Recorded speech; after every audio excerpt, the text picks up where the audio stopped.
Sometimes it hurts, sometimes I cry, sometimes I laugh, sometimes I eat perfectly, sometimes I don't eat.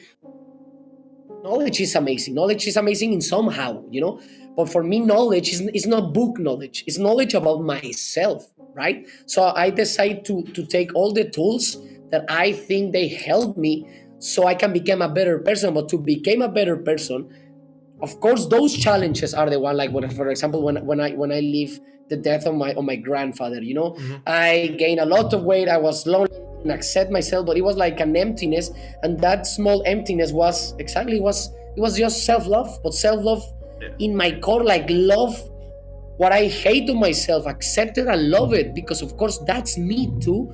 So when that happened, in that moment, I was very, very depressed, obviously, and I was a part of lonely. It wasn't, I never felt lonely in a way. More or less, it was like I was scared of being lonely. So what I did over there, it was just I went deep, and I went deep, even though it took me a lot or short, I don't know, but I went and I accept that my granddad left, and what my granddad did to me with his departure, it was that. It was like, in a way, he helped me to go deep, to have the balls of going deep, and to see like, hey, you are 3 hours away of flight to Guadalajara. You cannot travel because of COVID. You are very close, but so far, and I'm still loving my granddad. So as well, confirm is those ideas that I have, kind of what love is completely. And for me, love is just a superpower that you give and you give. That's love. He just that departure and that death helped me to love myself, to accept myself, to surrender to a lot of things that I don't have in control. I just surrender and let go. And something that I realized, I knew it before, but now it was like practice time, like show time, and I didn't do it in the beginning. But then I started doing it. It's like, I believe that we don't have ideas. The ideas have us. You don't question that idea, at least you question it. You're gonna do whatever that idea is gonna tell you to do. Sometimes people think that it's very arrogant from our side to show our lives, but I think it's more arrogant that you are judging my life without exposing yours, right? It's not against, it's that helped me, so I can then bring to this second subject of like, what I'm not going to expose myself. If I'm so balanced with myself, accept to myself, I don't need to hide nothing. I'm a human, and I don't feel better and worse than anyone. So first of all, it's like in a freedom way, even though you expose me, and even though it makes me more vulnerable, and even though it's complicated, and even though that is like, why am I going to show myself? And showing myself inspires people. It's like, wow, just be myself, loving myself, do the things that I love, speak about the things that I believe. There's no place to arrive, ever. Yeah. There's none. The only one is death. And we're going to arrive there sooner or later. Every time that you feel you have done it, not successfully, even internally, like, oh, everything is calm, like, it should be like that. No, what you need to get used to it is to get resilient and calm and free and in a loving place in the storm. Because then, of course, when there's sunny days, you're going to enjoy them even more, of course. But when they're rainy days, just to put an example, and if you're enjoying that, wow, it's like you break the code in a way of this simulation that I believe we live in, right? I think that 99% of my decisions, like the most important decisions in my whole life, they didn't come from like pleasure or from like a place of like, oh, it's gonna be divine. No, it was completely the opposite. It was like, be vulnerable, be exposed, be yourself, grow. It scares the shit out of everyone, and it's good, but don't run away, because that's what the ego comes from. Ego, it's protecting you from death. And then when ego feels that you are vulnerable, you are exposed, it's like you cannot defend yourself. For the ego, what it means is like you're closer to death in a way when you are vulnerable. Like this pressure of a way of the exposure of my job, that it brings a lot of fame and stuff like that. My family helped me in that way too, because of course my granddad was a soccer player. Then he was the father of my mother. Then my mother gets married with my dad, right? So from both ways I have that.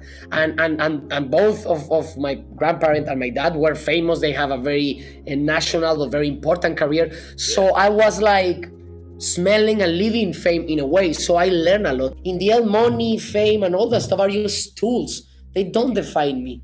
What defines me is how I utilize those tools. It will be much easier for athletes, not only soccer players, every athlete, every artist, every people that you think is like untouchable, to see that human side if society wasn't that much of a taker. Let us be. You saw as well Billie Eilish. I don't know if you saw a Billie Eilish documentary, and you see Taylor Swift once, and you can hear the song of Justin Bieber, "Lonely" and stuff like that, and you realize it's like, wow, like you saw Britney Spears too documentary. It's like, my God, we have a responsibility as society. It's not only them. Yeah. Like it's not only their problem. They're just doing their shit that they love. And I'm asking in a way from you guys in a way like media, like, yeah, it's not all about business. Like for me, it's not all about scoring goals. Yeah. This exactly. It's not about you selling, and it's not about me just scoring goals, buckets in NBA, home runs in MLB. It's like we all are humans, like you too, guys. It's not only you getting the first news and the exclusive and selling and selling. Like we both need to come to a sweet spot and a middle term, so it's more human. So I think we both need to like approach in a way so we both are more comfortable that you see me as a human and I see you as a human. So it's a both ways thing, and then we're gonna impact society amazingly, guys. Amazingly. I think we can change generations or improve generations and touch people and humanize people.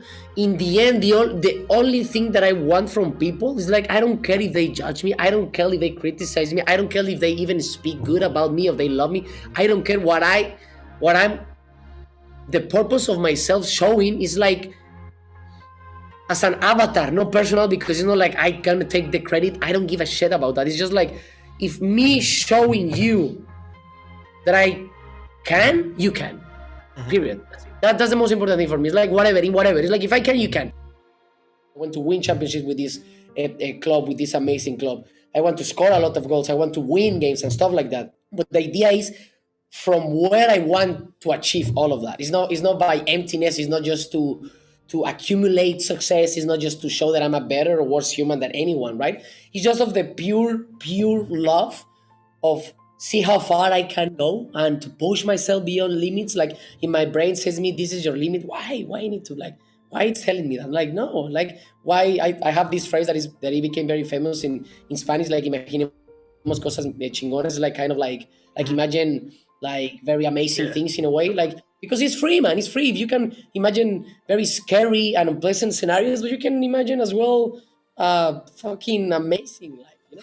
So yeah, that's the a little bit sorry that I spoke a lot, but that's where I am already, because people think when you are good, like everything is already chill and everything is like balanced and everything is like you can chill, and it's completely the opposite. It's like the only thing is like I'm embracing more the chaos that I decide to live sometimes and what the universe sent it to me, and I'm resilient, most resilient than staying the victim in those moments when they happen.